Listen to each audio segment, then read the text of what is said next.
সবই ঠিক আছে, আমাদের মাঝে নাই। এখানে যদি বলে আল্লাহর নবী আপনার ফুফাতো ভাই তাই বললেন তুমি আগে খেতে পানি দাও, এতটুকুই বলেছে। আর আল্লাহ আল্লাহ নিজের কসম করছে, আল্লাহ আল্লাহর কসম করে বলছে, কথা কত শক্তিশালী। কোশ্চিন কালেও তোমরা ইমানদার হতে পারবে না মুহাম্মদ সাল্লাল্লাহু আলাইহি সাল্লামের বিধানকে অবমূল্যায়ন করি। তাহলে সেই হুজুরের গতি কি হতে পারে? যেই হুজুরের সাথে কিছুদিন আগে সাক্ষাৎ, আমাকে উনি বললেন আপনি কি আহলে হাদিস? আমি বললাম আহলে হাদিস মানে? উনি আমাকে এভাবে নামাজ পড়তে দেখে অনেকগুলো প্রশ্ন করলেন। তা আমি বললাম, উনি আমাকে বলছে আপনি এভাবে নামাজ পড়লেন, আপনার হুজুররাও কেমনে পড়ে? আমি বললাম যে আমার হুজুর এভাবে পড়ে। তো সমস্যাটা কোথায়? তো উনি বললেন যে না, এরকম তো আমরা কখনো দেখি না ভাই, সেই গল্প বলছি না। তখন ওনাকে বললাম আপনি পড়াশোনা কোথায় করেছেন? বলছে বাংলাদেশের সবচেয়ে বড় মাদ্রাসা হাটহাজারীতে, ওখান থেকে দাওরা ফারিক করেছি। আমি বললাম আচ্ছা ঠিক আছে, তাহলে তো আপনাকে বোঝানো সহজ হবে ইনশাআল্লাহ। বললেন জি বলেন। আমি বললাম মিশরের বুখারি থেকে দলিল দিব না, সৌদির প্রিন্ট থেকে দলিল দিব না, কাতার, লেবানন, জর্ডানের প্রিন্ট থেকে দলিল দিব না। দিল্লে বলবেন যে এরা লামাযহাবী বা এরা আহলে হাদিস, ওখানে এরা জালিয়াতি করছে। আমি এমন একটা সহিহ বুখারী থেকে দলিল দিব যে সহিহ বুখারী এই দেশের মাটিতে লক্ষ লক্ষ ছাত্র পড়ে, হাজার হাজার টিচার পড়ায়। মানবেন? বলছে মানবো না কেন বলেন। বললাম সহিহ বুখারী আপনাদের দেওবন্দের প্রিন্ট, মূল ভলিউম 100 নম্বর পৃষ্ঠা, 21 নম্বর লাইন, 76 নম্বর অধ্যায়, 716 নম্বর হাদিস খুলেন। বাবু ইলজাকিল মানকিব বিল মানকিব ওয়াল কদম বিল কদম ফি সফি। আল্লাহর নবীর সুন্নাত, সালাতে যখন দাঁড়াবে কাঁধে কাঁধ, পায়ে পা লাগিয়ে দাঁড়াবে। যদি বলেন যে না এখানে স্পষ্ট কিছু আসে না, তাহলে আমি আপনাকে বলছি আরো স্পষ্ট হাদিস মুসনাদ আহমদে পাবেন, আবু দাউদে পাবেন, তিরমিজিতে পাবেন, নাসাইতে পাবেন। আল্লাহর নবী আল্লাহর কসম করে বলছেন ফাওয়াল্লাযী নাফসু মুহাম্মদ বিয়াদিহি, আমি ওই আল্লাহর কসম করছি যে আল্লাহর হাতে মুহাম্মদের জীবন। শোনো, ইন্নী লা আরা শায়াতিনা তাদখুলু মিন খিলালি সফি, আমি নবী দেখতে পাচ্ছি তোমাদের কাতারের মাঝখানে শয়তান ঢুকছে। তোমরা কাতার কিন্তু বন্দি করে নামাজ পড়িও। হুজুর কিন্তু চুপ করে আছেন। আমার কাঁধে কাঁধ নিয়ে উনি প্রশ্ন করেছিলেন। আচ্ছা হুজুর 2 নম্বর প্রশ্ন করলেন, আপনি যে হাত আপ ডাউন করলেন এটা আবার কেন করলেন? আমরা তো জানি এটা সাহাবীরা মূর্তি পূজা করত, ইসলাম গ্রহণ করার পরে মূর্তি পূজার ভালোবাসা ছাড়তে পারে না, এই জন্য গোপনে গোপনে এটা করতো। নাউজুবিল্লাহ, আস্তাগফিরুল্লাহ। আশ্চর্য, এরকম চিন্তা অনেকের আছে। আমি বললাম সহিহ বুখারী থেকে আমি 5টা হাদিস দেখাবো আপনাকে। সহিহ বুখারী ভারতের প্রিন্ট, দেওবন্দের প্রিন্ট, মূল ভলিউম 102 নম্বর পৃষ্ঠা, 1 নম্বর লাইন, 83 নম্বর অধ্যায়, 726 থেকে 30, 5টা হাদিস। সহিহ বুখারীতে 5টা হাদিস আসছে। এরপরে গুরুত্বপূর্ণ আরেকটা তথ্য আপনাকে দেই, যারা আলেম তারা অথবা সাধারণ মানুষ দেখবেন, দেওবন্দের প্রিন্টটা খুলবেন, খোলার পরে 102 নম্বর পৃষ্ঠা খুলবেন, খুলে হাতের ডান সাইডে টিকা দেখবেন, টিকা। এই 5টা হাদিসকে উঠায় দিতে পারে নাই, হাত দিতে পারে নাই।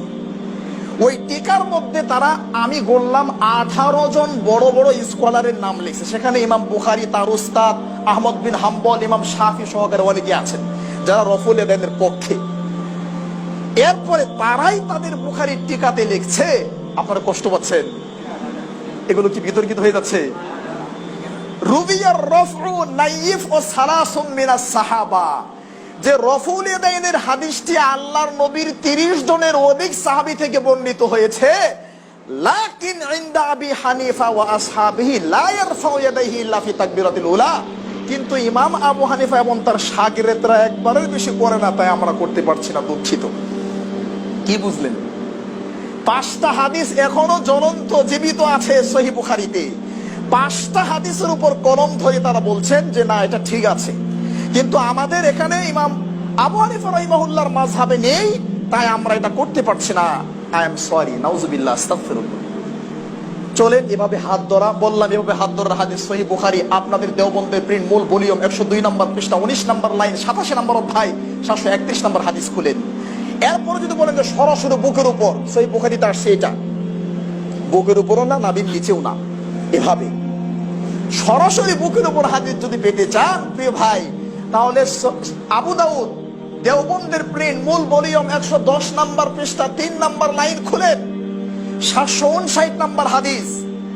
অবশ্যই ওই হাদিসটা আপনাদের কিতাব থেকে উঠিয়ে দেওয়া হয়েছে। পরে বলছে ওইটা।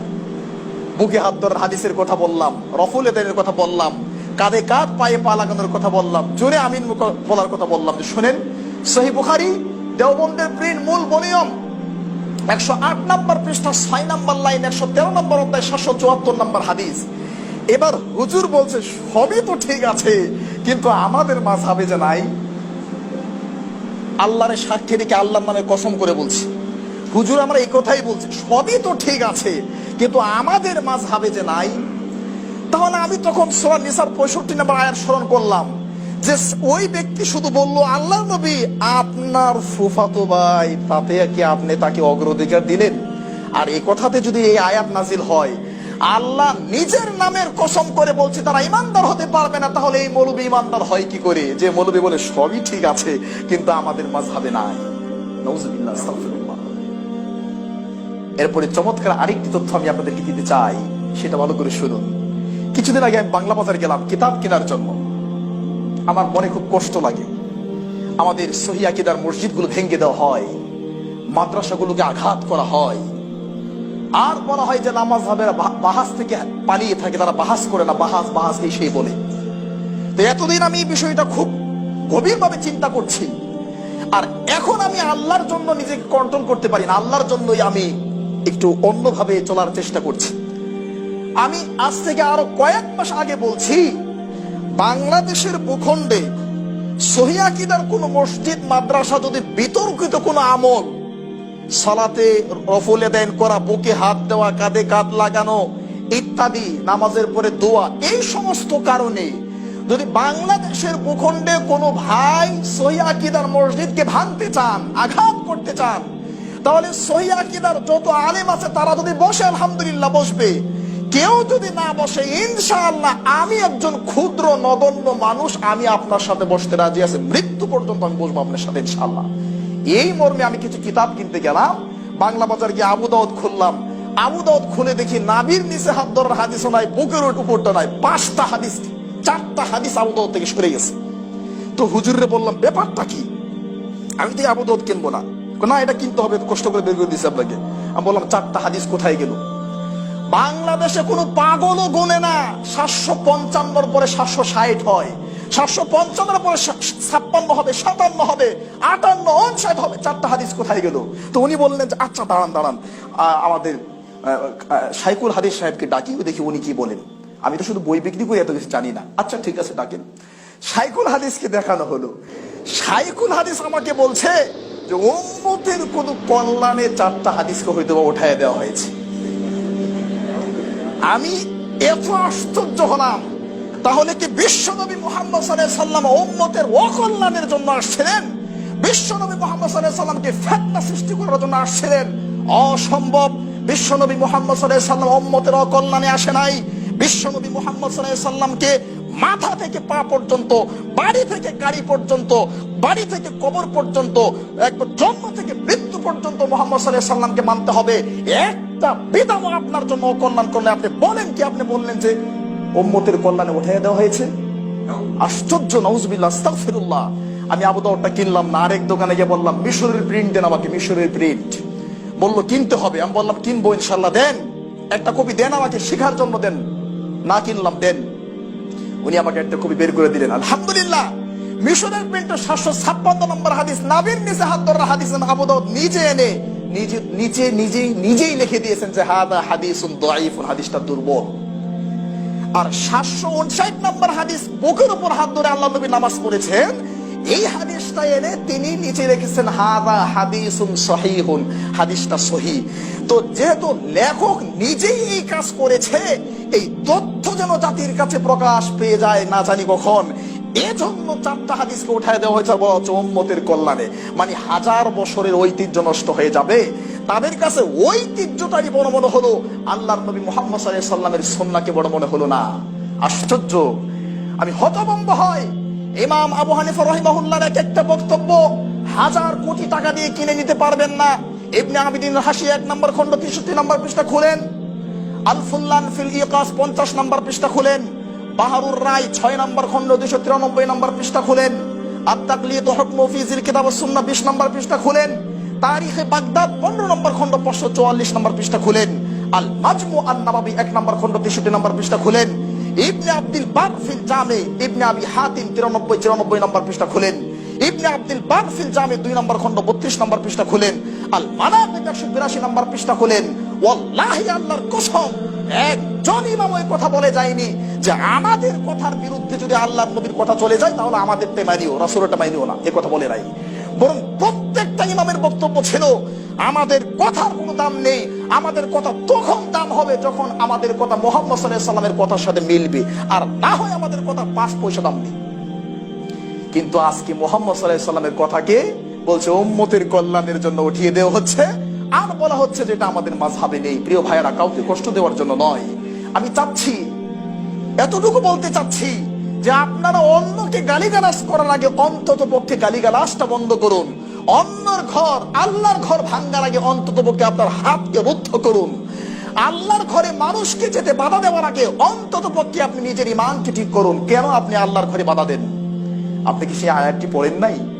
কোরআনুল কারীমের 1 নম্বর পারা 17 নম্বর পৃষ্ঠা 5 নম্বর লাইন, ওমান আসলামু মিম্মান মানা মাসাজিদ আল্লাহ।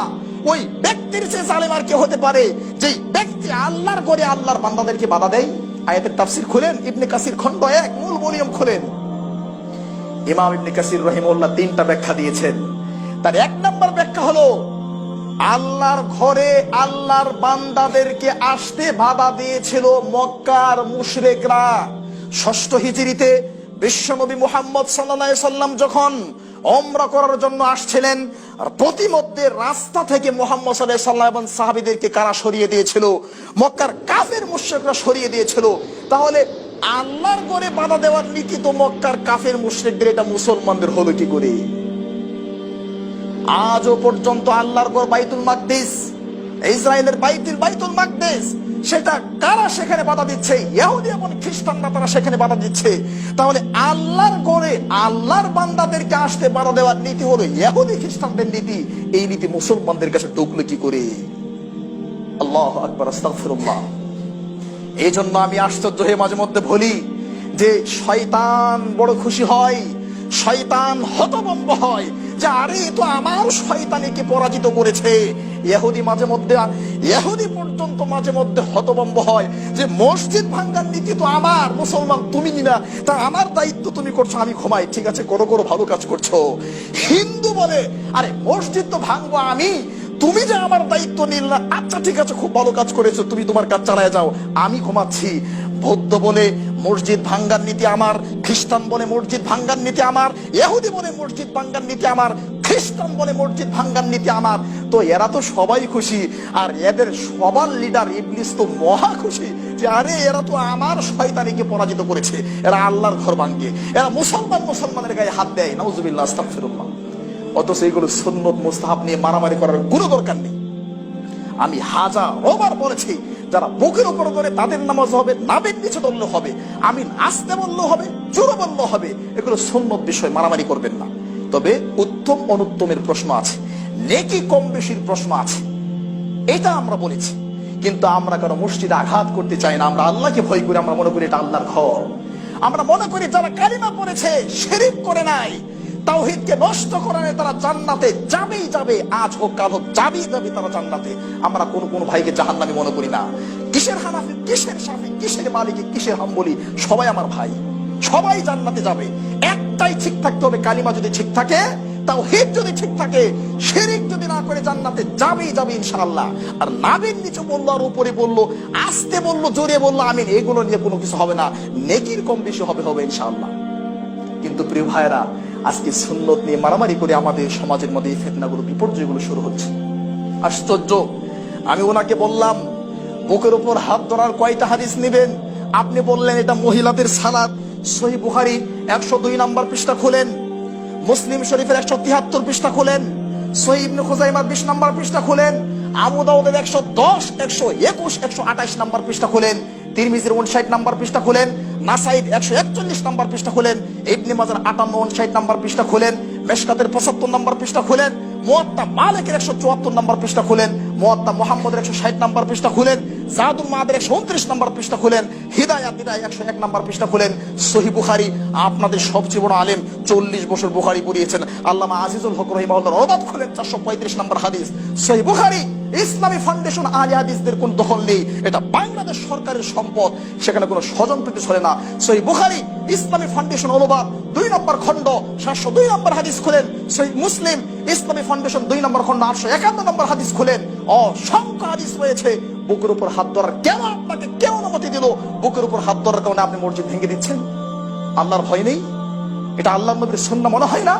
আপনি আশ্চর্য যুক্তি দেখাচ্ছেন যে আল্লাহর নবীর সাহাবীরা তারা মূর্তি পূজা করত, তো মূর্তি পূজার ভালোবাসা ইসলাম গ্রহণ করার পরেও ছাড়তে পারে নাই।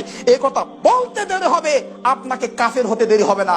এই বিশ্বাস করতে দেরি হবে, আপনাকে জাহান্নামে যেতে দেরি হবে না। আরে আপনি তো জাহান্নামে যাবেন, ফেরাউন যেমন জাহান্নামী আপনিও তেমন জাহান্নামী, আবু জাহেল যেমন জাহান্নামী আপনিও তেমন জাহান্নামী। কেন?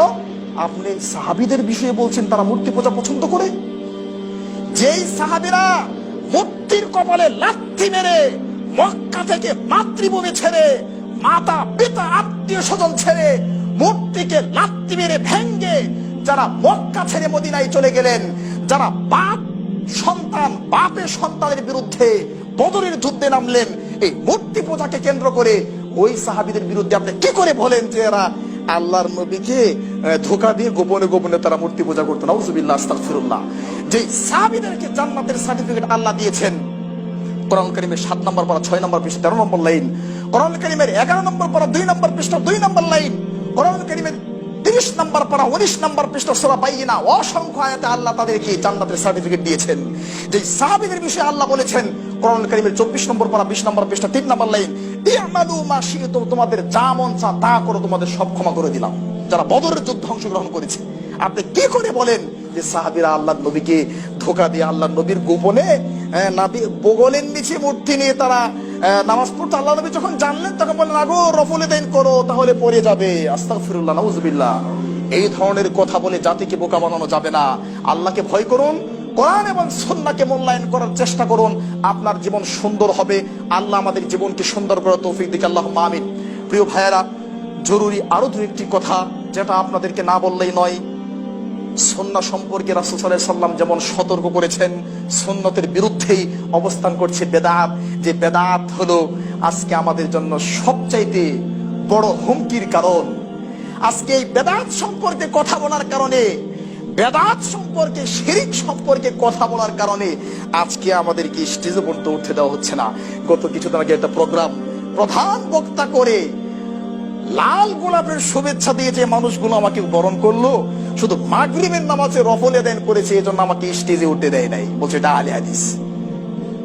যারা আমাকে 1 ঘন্টা আগে লাল গোলাপের শুভেচ্ছা দিয়ে প্রধান বক্তার আগমন বলে আমাকে গ্রহণ করলো, শুধু মাগরিবের নামাজটা মসজিদে পড়তেই আমার ভুল হয়েছে, বলছে না এখানে বিতর্কিত এলাকায় ঘরে পড়ে নেই। তো পুলিশের এক সাব ইন্সপেক্টর র্যাবে ছিলেন, বললেন সাহেব চলেন মসজিদে পড়ে আসি।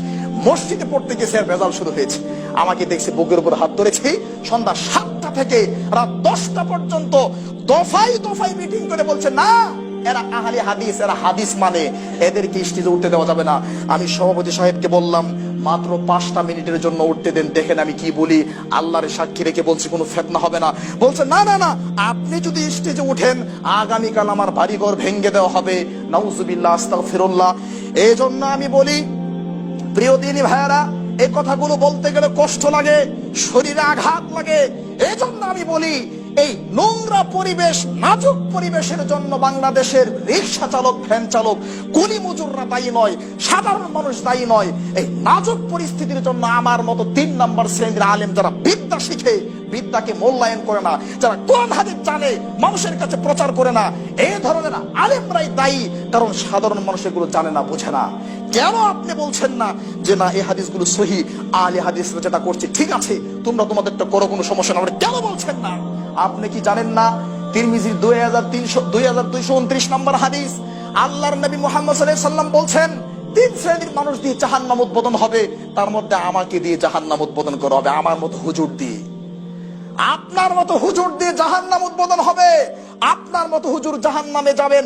ফাতানতালিকু আকতাবা বাতানিহি, আপনার নারী বুড়িগুলো এভাবে ঘুরতে থাকবে, ভালো, তখন মানুষ আপনাকে বলবে, জাহান্নামীরা বলবে, ও হুজুর মুফতি সাহেব, আপনি জাহান্নামী কেন গো? আপনারা মুফতি সাহেব ছিলেন, আমাদের ফতোয়া দিতেন। তখন মুফতি সাহেব বলবে, আরে কুনতু আমরু বিল মারুফ ওয়ালা আতি, আমি তো তোমাদেরকে ভালো কথা বলতাম, কিন্তু আমি করতাম না।